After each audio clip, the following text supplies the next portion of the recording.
요즘 감기가 유행이죠. 아, 저희 집사람도, 아니, 저희 집사람이 아니고, 저희 집도, 집사람은 아니고, 애들은 다 감기 들었더라고. 독감. 예. 지금 한, 일주일은 채 안 됐는데, 한 5일 정도 된 것 같아요. 감기 조심하시고. 예. 저는 이제 약간 감기 초기. 예.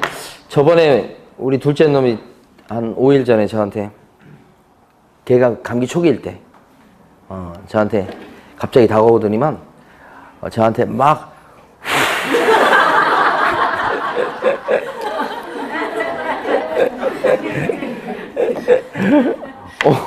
그때부터 갑자기 좀 이상해지는 거예요. 아, 참. 자, 지금 요 칠판에서 마저 설명드립니다. 내용은, 가보시면, 아까 여기 신고 관찰까지 설명드린 거죠, 지금? 예, 자, 그럼 이번에 볼 건 뭐냐면, 자, 신고를 누가 해야 되느냐. 신고할 사람, 이렇게. 예, 그랬을 때, 나누는 게요, 거래 당사자가 자기들끼리 직거래 했잖아요? 그러면 당사자가 신고 의무가 있는 겁니다. 그러니까 매도인하고 매수인이 신고하는 거예요. 예. 근데 그게 아니고 중간에서 매매계약서를 갖다가 부동산 사장님이 써줬잖아요. 그럼 부동산 사장님이 신고 의무가 있는 거다, 그죠? 그럼 자기들끼리 둘이 앉아서 계약서 쓰는 경우가 많겠습니까? 아니면 부동산 사장님이 써주는 경우가 많겠습니까? 그렇죠. 그러니까 현실적으로는 거래 신고 의무가 다 여러분들의 의무예요. 드물죠, 이런 건. 여기라고요, 사실은. 예. 근데 거기서 보시면 당사자가 신고 의무가 있을 때 당사자는 신고할 때 말이에요. 매도인과 매수인이 다 도장을 찍어서 신고해야 돼요. 공동신고예요. 자, 근데 한쪽 사람이 나는 신고 못하겠소? 그러면 할 수 없이 한쪽 사람 도장만 찍어서 신고할 수밖에 없어요. 그걸 단독신고라고 해요. 한쪽이 신고 안 하겠다고 했을 적에. 그러니까 원칙은 뭔데요? 둘 다 도장 들어가야 됩니다. 원칙은 신고할 때. 근데 한쪽 사람 도장만 들어가서 신고하는 예외적인 경우도 있을 수는 있다. 이거죠. 근데 이런 경우는 좀 드물다. 전체적으로 봤을 때는. 요게 여러분들의 이제 사실 개공의 의무죠. 현실적으로는 그렇습니다. 신고할 때 어떻게 신고하느냐? 신고하는 방법은 두 가지. 하나는 뭐냐면 인터넷을 통해서 전자문서로 신고하는 방법이 있고, 전자문서로. 그 다음에 또 하나는 직접 방문해 가지고 신고하는 방법이 있고, 두 가지 이렇게. 근데 현실적으로 거의 대부분 인터넷을 통해서 해요. 가진 않죠. 가는 거 싫어하죠. 근데 방법이 어떤 게 있습니까? 그랬을 때는 두 가지 방법이 있습니다 라고 하셔야 됩니다. 주로 이걸 하지만은. 자, 세 번째, 무엇을 신고하느냐. 요게 참 중요한데요. 요게 신고사항이에요.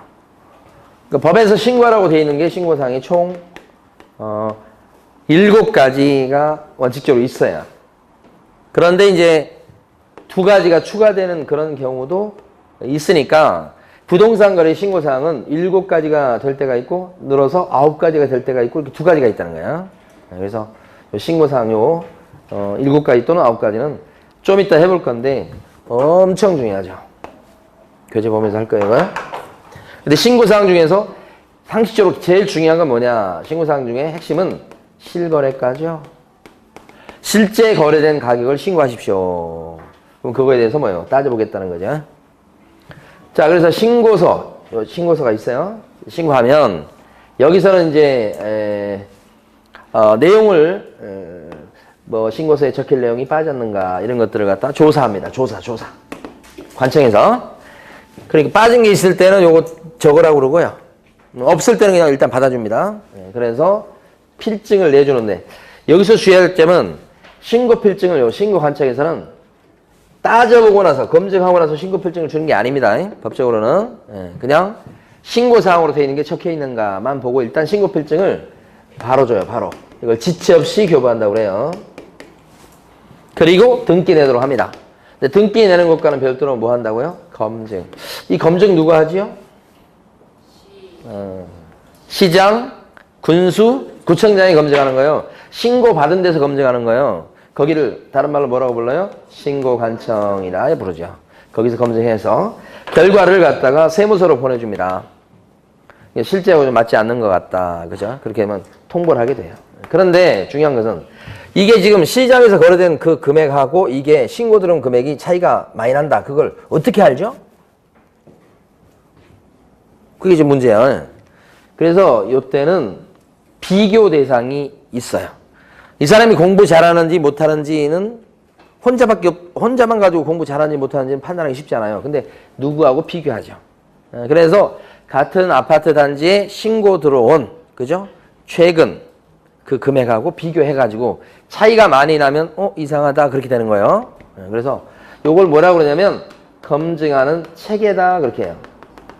검증하는 시스템이다. 이렇게.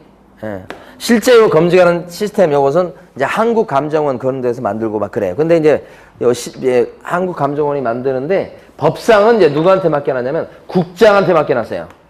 그러니까 국장이 검증하는 그런 데이터를 갖다가 이렇게 만들도록 돼 있어요. 그것을 비교해요. 비교. 그래서 검증하도록 그렇게 돼 있으니까 이 검증하는 체계는 누가 만듭니까? 그러면 시험 보실 때는 국장이 만든다. 이렇게 되고요. 그럼 이게 뭐냐 그러면 실제 거래된 그 데이터를 많이 쌓아두는 거예요. 그러니까 초창기에는 실제 신고된 그 데이터가 별로 없었겠죠. 그러니까 검증하려고 해도 검증 그 비교 대상이 없었어요. 그래서 초창기에는 KB 부동산에서 조사한 시세 있죠. 그것 갖고 많이 검증했었습니다. 근데 지금 이제 이게 시행된 게 2005년도부터 됐으니까 10년이 넘었죠. 그러니까 데이터가 많이 쌓였겠죠. 이제 그래서 이제 비교를 하게 됩니다. 그리고 검증한 신고관청은 그 결과를 갖다가 우리 시도지사한테 보고합니다. 검증 결과를 검사 받는 거예요, 일종의. 그 다음에 시도지사는 또 누구한테 보고하게 되냐면 국장에게 보고하도록 돼 있다. 이렇게 해요. 이게 참 의미가 있는 게 만약에 신고관청에서 검증하고 여기서 끝 그러면 신고관청이 비리를 저지를 가능성이 높아요. 비리를 저지른다는 게 뭐예요? 제대로 검증을 안 해버릴 가능성이 있다고.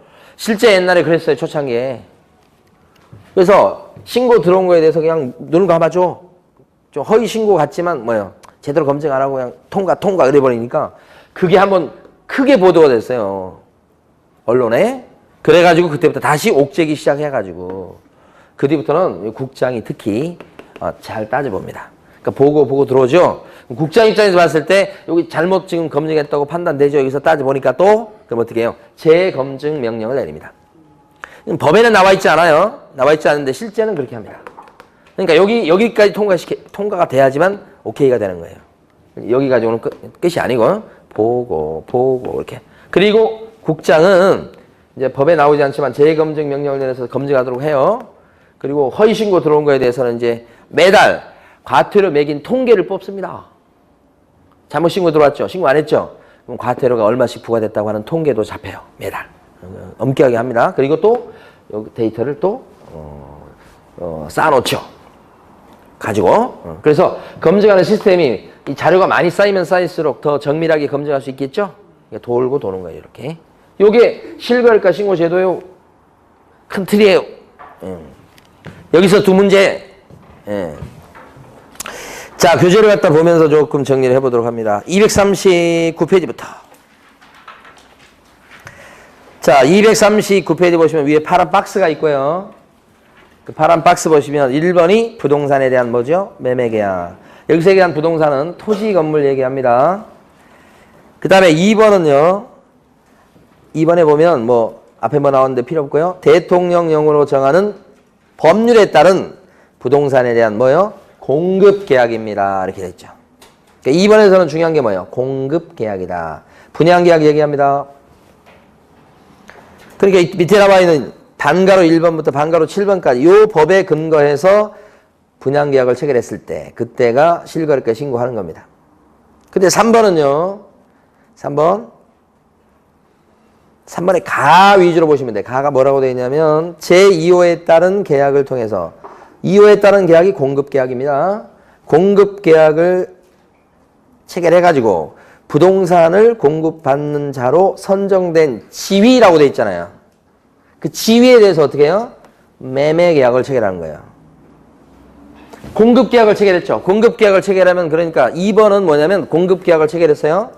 분양받았어요. 그 자체로도 실거래가 신고해야 돼. 두 번째는 3번은 뭐냐. 공급계약을 체결하면 이제 여러분들이 분양받은 사람이죠. 근데 그 여러분이 분양받은 사람 그 지위를 갖다가 딴 사람한테 팔아먹을 수 있죠. 원칙적으로. 제한하지 않는 한. 그러면 이제 분양권을 사고 판다고? 그럼 분양권 사고 팔았을 때 그때가 3번이야.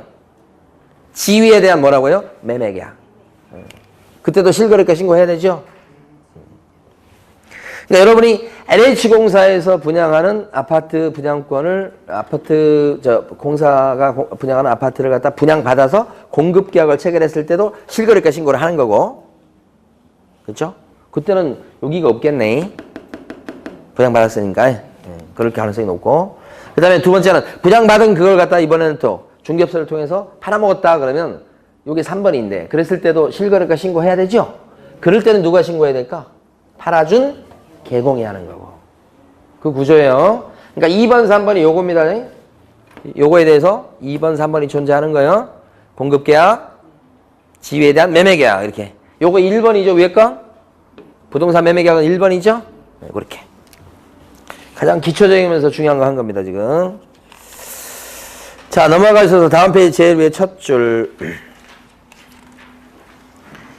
신고 기한 나왔습니다. 이때는 계약 체결로부터 며칠이네요. 60일 이렇게 되고요. 자, 가로 4번 큰 별표. 부동산 거래 신고사항이 거기 나온 거 보면 7가지로 되어 있죠. 그래서 자, 나중에는 이거 철저하게 암기하셔야 하는데 1번은 인적사항입니다. 인적사항 이렇게. 당사자의 뭐요? 인적사항 이렇게 되고 인적사항 이렇게 되고. 2번은 인적사항이라고 하는 건 뭐예요? 성명, 주소, 뭐 주민등록번호, 주번이라고 얘기하는 거예요. 그런 거 대표적이고. 그 다음에 2번에 보면 계약일, 중도금 지급일, 잔금 지급일 나왔죠. 요것이 신고사항이에요. 계약일, 중도금 지급일 이런 식으로. 3번과 4번을 묶으시면 3번은 거래대상 부동산 등의 소재지, 지번, 지목, 면적이라고요. 신고하는 게 신고서에도 이런 내용을 적어요. 4번을 보시면 부동산 등의 종류예요. 신고사항이 종류 이렇게. 3번, 4번 별거 없죠. 5번이 뭐예요? 실제 거래 가격 줄여서 실거래가 그죠? 이거 검증하는 거예요. 사실 주로 5번. 나머지는 들러리예요. 근데 이제 시험에서는 중요합니다. 그래도 나머지 것들도. 자, 5에 2, 5에 3 요거 별표해 두시고 요게 추가되는 경우가 있더라 이 말이에요. 5에 2, 5에 3이 두 가지 아까 있었죠? 그거예요. 그거. 그 다음에 6번 가시면 조건이나 기한이 있을 적에는 조건기한 요것도 신고사항. 조건, 기한 이게 6번.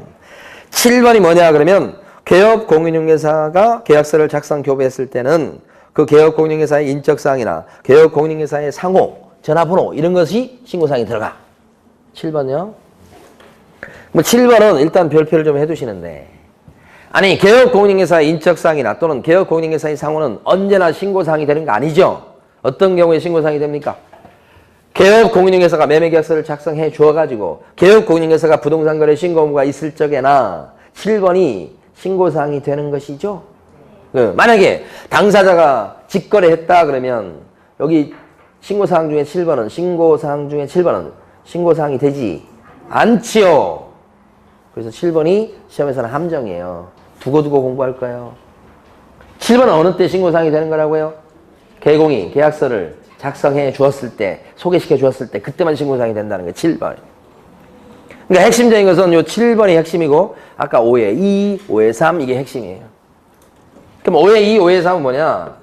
자, 여기서 보면 5에 2가 뭐죠? 거기 보면 자금, 조달 계획이죠? 5에 2가. 5에 3은 뭐냐면 매수자 본인이 직접 입주할지 여부와 입주 예정 시기라고 돼 있잖아. 그러니까 여기 지금 직접 입주할 건지 세를 놓을 건지 언제 입주할 건지 그죠? 이걸 줄여서 우리는 앞으로 입주 계획이다 이렇게 하자고요. 5에 3은 뭐라고 부르자고요? 입주 계획이다. 조달 계획이다. 입주 계획이다. 이게 5에 2, 5에 3. 이 두 가지가 부동산 거래 신고 사항으로 추가될 수 있다. 이건데 이 조달 계획과 입주 계획 두 가지가 부동산 거래 신고사항으로 추가되는 것은 가만히 보면 두 가지요. 요거 두 가지가 추가되는 것은 어떤 경우냐면 이게 핵심입니다. 일단 투기 과열지구라고 들어보셨나요? 투기 과열지구. 여기 광명 투기 과열지구 맞죠? 투기 과열지구 네, 그죠? 3억 이상, 그죠? 실거래가가 3억 이상. 이 금액이 낮다는 것은 규제가 세다는 얘기예요.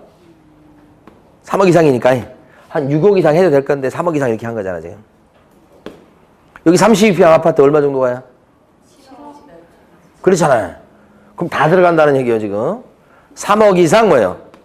주택 매매했을 때요. 그때 신고사항으로 두 가지가 늘어나는 거예요. 이게. 광명시에서 광명시 생각하시면 되겠네. 그죠? 다 3억 이상이네. 빌라도 3억 되겠네. 이렇게 되면 부동산 거래 신고사항이 두 가지가 늘어난다고요. 돈 어디 나서 산 거냐 이거 하고, 그 다음에 이거 들어가 살 거야 세를 놓을 거야 이런 입주계획, 그죠? 두 가지가 추가된다. 핵심 중에 핵심. 응? 됐습니다. 그 다음에 오른쪽 갑니다. 241페이지. 나중에 암기하셔야 돼요. 이렇게 요 부동산 거래 신고사항이라든지 뭐 아까 그런 그 암기사항들 있죠? 그게 아까 말씀드린 것처럼 한 3장 아니면 4장 정도. 그걸 1년 동안 암기하시는 거예요. 그건 하실 수 있죠? 그 정도는. 공법은 그게 한 20장 될 건데. 아, 몰라요. 제가 그냥 하는 소리야. 다른 과목에 비해서 암기 사항이 좀 있어 보이긴 하지만 그래도 다른 과목 비교할 정도는 아니란 말이에요. 그런 취지입니다. 자, 241페이지 보면 가로 6번에 직거래의 경우 이렇게 나오죠? 누가 신고해야 될까요? 당사자가 하죠. 첫째 줄하고 둘째 줄 앞부분까지 60일 내 신고관청에 공동으로 신고해야 되겠습니다. 요거고요. 그 다음에 반가로 2번 개업 공인인계사가 중개한 경우 이렇게 돼 있죠. 그러면 신고를 누가 해야 된다고요? 개공이. 그죠? 근데 사실 요새는 공동중개 많은 거 아시죠? 그래서 그거 시험에 나왔었죠? 반가로 2번의 둘째 줄 끝부분. 공동중개를 한 경우에는 해당 개업 공인인계사가 어떻게 해요? 공동으로 신고해야 되겠다. 그죠? 그거까지. 됐습니다. 나머지는 이번에 넘어가도 될 것 같고요. 245페이지 가보십니다. 245페이지. 제일 위에 가로 1번. 검증체계 구축 운영이라고 나와 있죠? 제일 위에 거. 반가로 1번에 보면 검증체계를 구축 운영해야 될 사람은 누구? 국장이죠, 국장. 245페이지 제일 위에 첫 줄. 네, 국장입니다. 자, 그 다음에 반가로 2번. 신고를 받은 신고관청은 반가로 2번에 동그라미 1번. 신고 내용을 확인한 뒤에 신고한 사람에게 신고 필증을 어떻게 발급해준다? 지체 없이 발급해준다. 지체 없이 발급이요. 이렇게. 자, 다음에 246페이지 중간 정도에 보시면 반가로 2번이 있습니다. 신고의 적정성의 검증이다. 이렇게 나와 있죠? 246페이지 중간 정도에 반가로 2번요. 가운데. 네, 찾으셨습니까? 신고의 적정성 검증이라고 써져 있는 부분. 동그라미 1번 두 줄 밑줄 그으시고 거기 보면 신고를 받았을 때 검증체계를 활용해가지고 적정성을 검증해야 될 사람 누구죠? 신고를 받았을 때 적정성을 검증할 사람 누구? 신고관청이다. 거기를 물어보는 거야. 신고관청. 국장 아니죠? 네, 그렇게. 그것만 보시면 돼요. 자, 교재 공부하실 때 막 여러분 마음대로 밑줄 긋지 마시라고 그랬죠? 나중에 후회하신다고. 자, 두 번째 갑니다. 이제 외국인 특례 보도록 하겠습니다. 외국인 특례. 외국인 특례는 우리 교재가 막 중복 서술이 많이 돼 있어요. 그래서 실제 내용은 조그맣습니다. 제가 표시해놨죠? 얼마 되지 않습니다. 양을. 제가 칠판에 써서 설명을 드리고, 자, 몇 군데만 밑줄 그을까요? 자, 이것은 외국 사람 차별하는 거예요. 외국 사람. 솔직히. 예? 우리도 외국 가고 그러면 외국 사람들이 우리 차별하고 막 그러겠죠? 우리는 차별을 안 할 것 같아요? 우리 차별하잖아요. 예. 제가 말씀드렸는가 모르겠습니다만 저희가 이제 얼마 전에 제가 우리 애들하고 유럽을 갔다 왔어요. 서유럽 쪽을 이렇게 한 10일 정도 갔다 왔는데 그 기차 칸에서 우리는 이제 패키지로 가니까 기차 칸에서 밥을 먹게 됐었어. 밥을. 김치 있는 밥을. 그러니까 이렇게 먹는데 제 앞에 있는 그 금발의 그 여자하고 요 대각선 쪽에 있는 그 여성분하고 반응이 틀려. 제 앞쪽에 있는 금발의 이분은 제 생각에는 독일 아니면 뭐 스위스 이런 계통 사람 같아. 옆에 딸하고 같이 가더라고. 그 사람은 되게 막 거부 반응을 보이는 거예요. 우리 밥 먹는 걸. 제가 좀 조심스럽게 먹었어. 솔직히 눈치 보여갖고 옆에 있는 애기는 그거 어디가 있어? 막 뭐 저는 좀 참았다가 근데 앞에 있는 그 독일 여자 같은 분은 되게 막 벌써 표정에서 나타나잖아요. 근데 대각선 쪽으로 그 여성분은 제 느낌에는 프랑스 여자 같아. 우리가 지금 지나가는 거기가 프랑스였어. 근데 프랑스 여성분은 저하고 눈이 마주치잖아요. 웃어요. 틀려요. 그래서 저는 왜 그러냐면 좀 미안해갖고 이게 여기서 먹으니까. 근데 그분은 웃어주니까 소화가 잘 돼. 그러다 앞에 있는 독일 사람 보면 얼굴이 딱 굳었어요. 갑자기 또 소화가 안 되고. 그래서 그 사람들 봤을 때 또 동양에서 온 이상한 사람이라고 생각할 거 아니에요. 예. 우리도 마찬가지지만. 예. 갑자기 외국인 보니까 그 프랑스 여인이 생각나네요. 프랑스가 최고인 것 같더라고요. 그 다음에 이탈리아. 예? 예. 프랑스가 그래도 더 나은 것 같아요. 어쨌든 외국 사람.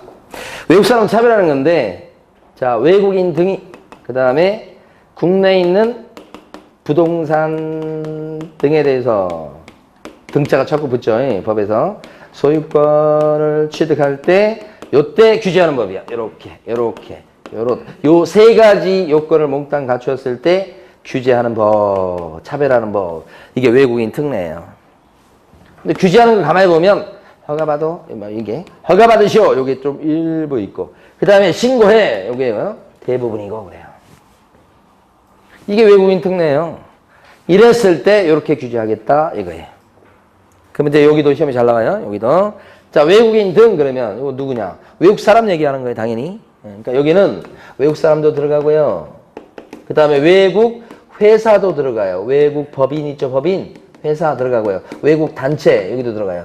단체라고 하는 것은 설립 등기가 아직 안 된 거 얘기하고 정식으로 하여간 설립 등기 안 된 거 얘기하고 여기 법인은 설립 등기 끝낸 거 얘기하는 거야. 그래서 외국 법인, 외국인 이렇게. 그럼 한국 사람은요. 외국인 특례에 따른 적용을 받을까 안 받을까? 안 받지. 외국인 특례라니까요. 그럼 한국 회사는요. 한국 회사는 외국인 특례에 따른 규제를 받을까 안 받을까? 안 받는 게 원칙이에요. 원칙. 그죠? 원칙이다. 원칙. 그러니까 언제든지 보면 시험 보면 원칙이 있고 예외가 있다 그러면 예외가 시험에 잘 나오잖아. 희한하게. 응? 그러니까 이게 무슨 뜻이냐면 요 예외라고 하는 것은 한국 회사예요. 한국 회사. 그 원래 규제를 안 받아야 되는 거 아니에요, 지금. 그런데 한국 회사인데 규제를 받는 경우가 있다 이 말이지 이게. 그래서 시험에 잘 나오는 게 여기다 는 거지. 어떤 경우에 한국 회사인데도 규제를 받느냐? 응? 가만히 살펴보면 자, 첫 번째 한국 회사인데도 거기에 구성원이 직장 다니는 사람 절반 이상이 외국 사람이더라. 이건 좀 드물 거 아니에요? 한국 회사인데 뭐요? 우리나라에 있는 한국 회사인데 절반 이상 외국 사람이 다니더라. 그죠? 그랬을 때는 규제 받아요. 자, 한국 회사인데 자, 두 번째 그 회사의 임원 중에 절반 이상이 외국 사람이더라. 이렇게. 요건 있을 수 있어. 한국 회사인데 임원의 절반 이상이 외국 사람이야. 그러면 규제를 받아. 자, 세 번째. 한국 회사인데 그 한국 회사에 출자된 자본금의 절반 이상을 외국 사람이나 외국 법인이 출자했더라 이 말이야. 그러면 이것은 그냥 모양만 한국 회사지 실질적으로 외국인이 지배하는 회사다 이렇게 볼 수 있죠. 그러면 특례 적용을 받게 해요. 예외적으로. 그 다음에 하나 더요. 자, 그 회사 한국 회사인데 그 주주 의결권의 절반 이상을 외국인이나 외국 법인이 갖고 있더라. 그럼 이것도요. 결국 비슷한 얘기예요. 외국인이 지배하는 구조죠. 이 넷 중에 하나라도 해당 사항이 있으면 특례 적용을 받게 돼요. 하나라도.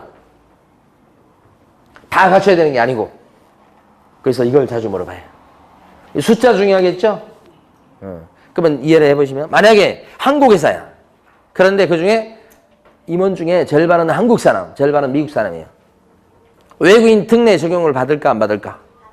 받는다. 2분의 1 이상이니까요. 딱 절반부터 받기 시작하는 거예요. 그걸 이해하시면 되지.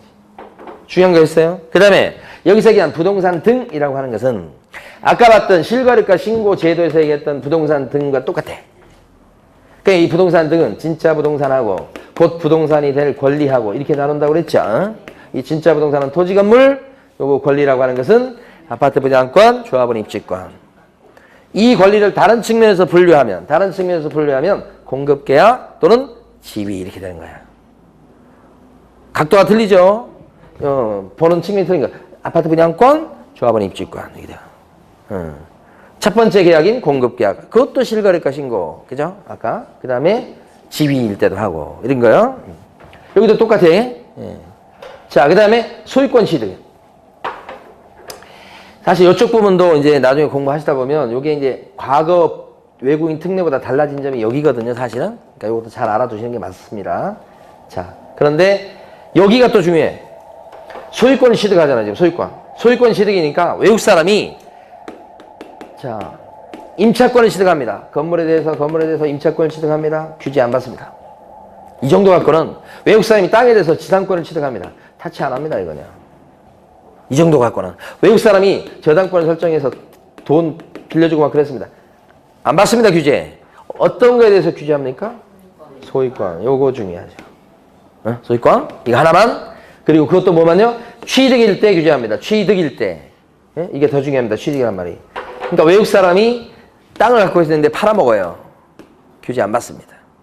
팔 때는 규제 안 해요. 사들일 때 규제하는 거예요. 요것도 중요합니다. 마지막 것도. 자, 이랬을 때 규제하는데 규제받는 내용이 대부분 신고입니다. 일부만 허가받습니다. 그런데 크게 다른 게 뭐냐면 여기 보면 신고해야 되는 것은 여기요. 여기 중에서 부동산 등에 대해서 신고하는 거예요. 그러니까 요건 그대로 여기 쓰입니다. 여기가 달라요. 허가받는 건요. 무조건 땅에 대해서만 허가받게 돼 있어요. 건물 허가받는 게 없어요. 이게 위하고 틀린 거야. 그럼 허가받을 땅이라고 기억하셔야 돼. 이 허가받을 땅이 네 군데 땅이 있게 돼요. 허가금은 무조건 땅이에요.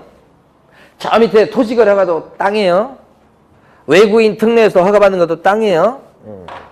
그 허가받을 네 군데 땅이 예를 들어서 야생, 생물, 특별보호구역. 잘 못 들어본 말일 거예요. 야생, 생물, 특별보호구역 이렇게 나오잖아요.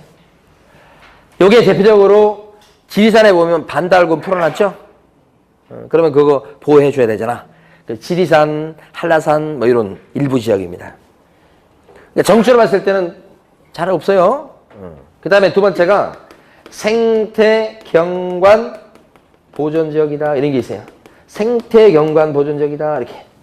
간혹 산에 가다 보면 생태경관 보존지역 해가지고 이렇게 막 돌 같은 거 이렇게 세워놓은 경우가 있어. 관악산에도 있더라고 가보니까. 근데 우리가 유명한 곳은 어디냐면 지금 생태경관 보존지역 중에서 서울에서 유명한 것은 암사동 옛날 그 유적지 있죠? 그 앞쪽에 한강변에 가면 나와요. 생태경관 보존지역이라고 거기는 이제 나무로 팻말을 딱 이렇게 써붙여놨더라고. 아니면 전국적으로 봤을 때 대표적인 지역은 저 경상남도에 있는데 그 우포 늪지대 있죠? 늪지대가 많아요 이게. 이런 지역이 생태경관 보존지역이 들어갑니다. 이런 땅이라든지 아니면 군사와 관련된 그런요. 군사시설 보호구역 이런 거 있잖아요. 군사와 관련된 지역이 있잖아요. 이거 군사시설 보호구역이에요. 그러면 군사 관련된 거 휴전선 근처에 아니면 서해 5도, 연평도, 백령도 그런 거예요. 이런 땅, 그죠? 안보 목적 때문에 그러죠. 그 다음에 문화재 보호구역. 문화재 보호구역도 우리 이제 자주 만나는 지역 중에 하나입니다. 자, 문화재 보호구역 내 땅을 갖고 있다 또는 건물을 갖고 있다 그러면 좋은 거예요, 나쁜 거예요? 안 좋은 거야, 안 좋은 거? 아니, 땅이 없는 것보다는 나은데 그래도 안 좋은 거예요.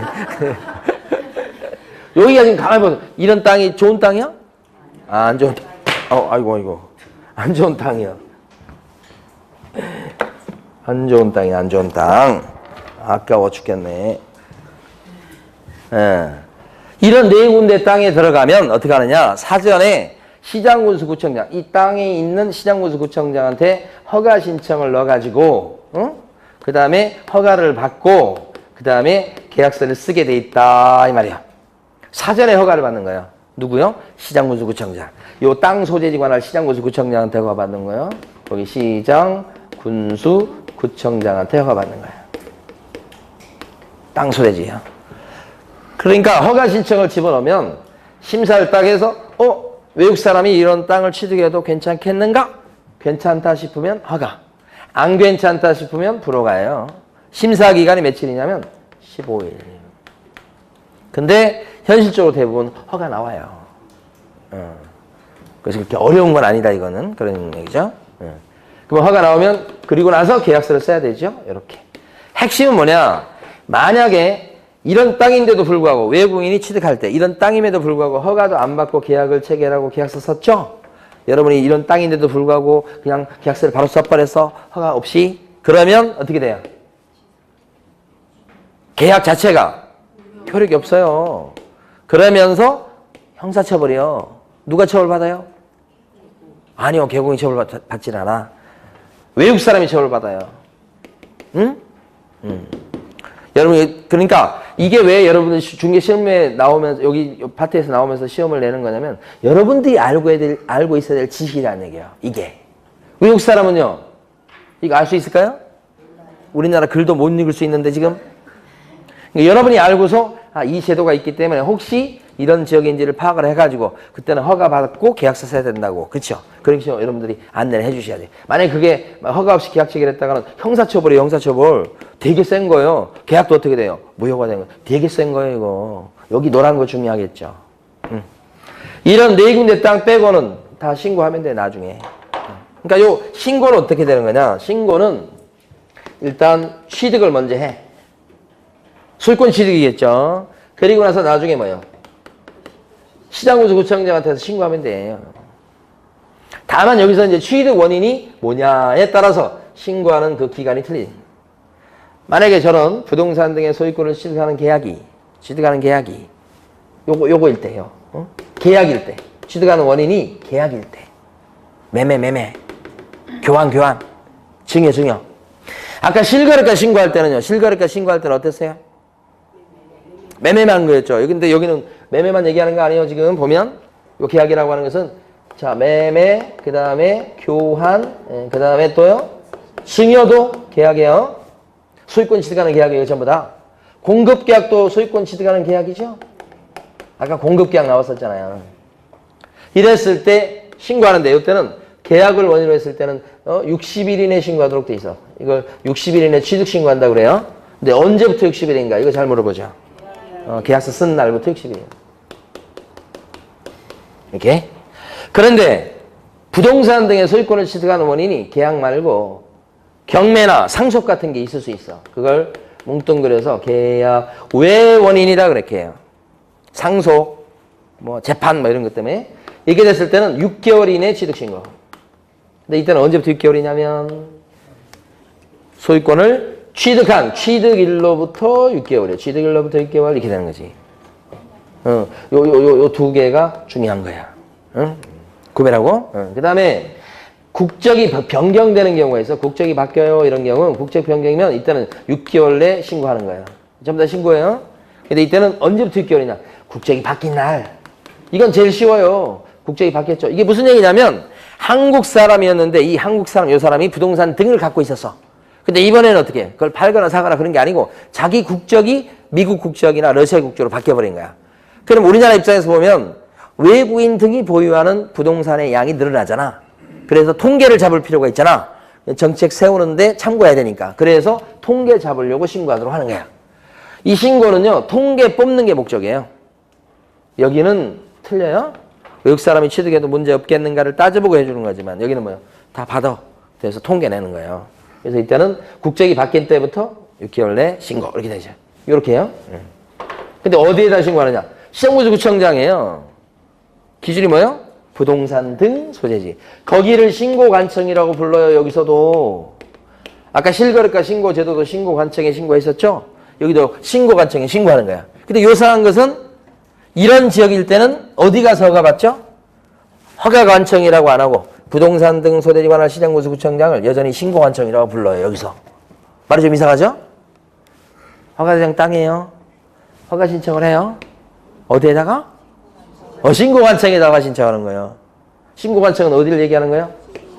부동산 등 소재지 관할 시장군수구청장, 토지 소재지 관할 시장군수구청장을 신고관청이라고 부른대요, 법에서. 그러니까 우리가 그렇게 해야지. 그래서 허가받는 거야. 네. 이게 다예요. 그런데 이제 하나만 마무리하고 교재 정리합니다. 뭐냐? 중요한 거예요. 여기서요. 부동산 거래 신고 제도는 굉장히 센 제도예요. 그런데 외국인 특례에 따른 신고 요 제도는 방금 전에 봤듯이 통계 뽑는 데 목적이 있어요. 그리고 부동산 거래 신고할 때는 외국 사람일 때는 거기서 통계를 이미 잡아요. 나중에 공부하실 때 이제 부동산 실거래가 신고할 때 외국 사람일 때는 거기 통계 뽑기 위해서 체크하는 난이 있어요. 그러니까 여기서 이미 통계가 잡히죠. 따라서 이럴 경우에는 또다시 외국인 특례에 따른 취득신고를 또 하게 할 필요가 없지요. 이게 더 센 제도죠. 그러다 보니까 실제 외국인 특례에 따른 취득신고는 가만히 보면 매매계약이나 공급계약 이것은 빠지는 거예요. 이 경우는 뭐 해야 되죠? 거래신고죠. 거래신고 해야 되고 저 두 경우는. 근데 교환이나 증여계약일 때는 요거 해야 되죠? 왜 이때는 교환이나 증여계약일 때는 이거 할 필요가 없고 그러니까 이거 해야 된다고 이거. 그래서 두 개 차이 나는 거예요. 여기서 토지거래 허가제도 이제 좀 이따 할 거예요 이제요. 토지거래가 받잖아요. 그러면 외국인 특례에 따른 취득 허가. 요게 외국인 특례에 따른 취득 허가예요. 그것은요. 받을 필요가 없다 그래요. 왜 그래요? 이게 무지하게 센 제도예요. 이게 토지거래 허가 제도가 좀 이따 할게. 외국인 특례에 따른 허가는요. 좀 약한 제도예요. 그러니까 이거 하면 이거 할 필요가 없어요. 그죠? 그래서 아까 이제 우리 한 것 중에 이거 있었죠. 부동산 실거래가 신고하면 그때 뭐예요? 검인 받을 필요가 없다 이런 거 했었죠. 이런 저 제도 간의 그런 우열 이런 것들을 우리가 많이 이제 접하게 돼요 앞으로. 요거 이런 게 있어요. 근데 요건 아까 했던 거고 요거라도 꼭 알고 계셔야 됩니다. 지금 단계에서 자 교재를 정리해 보도록 할 겁니다. 255페이지 보시고 네모 2번에 가로 1번이 뭐라고 되어 있냐면 계약으로 인한 취득신고라고 되어 있어요. 그래서 반가로 1번 보시겠습니다. 그래서 셋째 줄까지 읽어볼 건데 보시면 이렇습니다. 외국인 등이 지금 계약을 원인으로 한 경우입니다. 대한민국 안에 부동산 등을 취득하는 계약 나왔죠? 계약을 체결했을 때는 계약 체결일로부터 며칠 내? 60일 내 대통령령으로 정하는 바에 따라 신고관청에 신고해야 됩니다. 까지. 근데 그 위에 읽었던 내용 중에 첫 번째 줄 가로 안에 보시면 제3조 제2랑 각호에 따른 계약은 이렇게 돼 있죠. 제3조 제2랑 각호에 따른 계약이 뭐냐면 아까 봤던 요거 매매계약 있죠. 매매계약하고 뭐요? 공급계약 요거 얘기하는 거야. 여기도 옆에다 써주세요. 제2랑 각호에 따른 계약이라고 하는 것은 매매계약, 공급계약, 지위까지 써주시면 돼요. 아까 했었죠, 그거? 요 세 가지에 대해서는 어떻게 한다고 나와요? 제외한다. 돼 있죠? 그러면 그때는 무슨 얘기예요? 외국인 특례에 따른 취득신고를 할 필요가 없고 뭘 해야 된다? 부동산 거래 신고를 해야 된다. 그 얘기란 말이에요, 이게. 아시겠죠? 그 관계를 아셔야 되고 그 다음에 반가로 1번에요. 다섯째 줄 보시면 단 부동산 거래 계약을 체결해서 부동산 거래 신고 대상인 경우에는 방금 전에 했던 거잖아요, 지금. 외국인 부동산 등 취득 특례에 따른 취득 신고 의무는 있다고요, 없다고요? 없다고. 오히려 뭘 해야 돼요? 부동산 거래 신고. 그죠? 예, 중요한 거 했습니다, 지금. 예. 자, 넘어가셔서 이번에는 256페이지. 가로 2번에 보면 계약 외로 인한 취득 신고 이렇게 돼 있죠. 가로 2번에 반가로 1번에 동그라미 1번을 보겠습니다.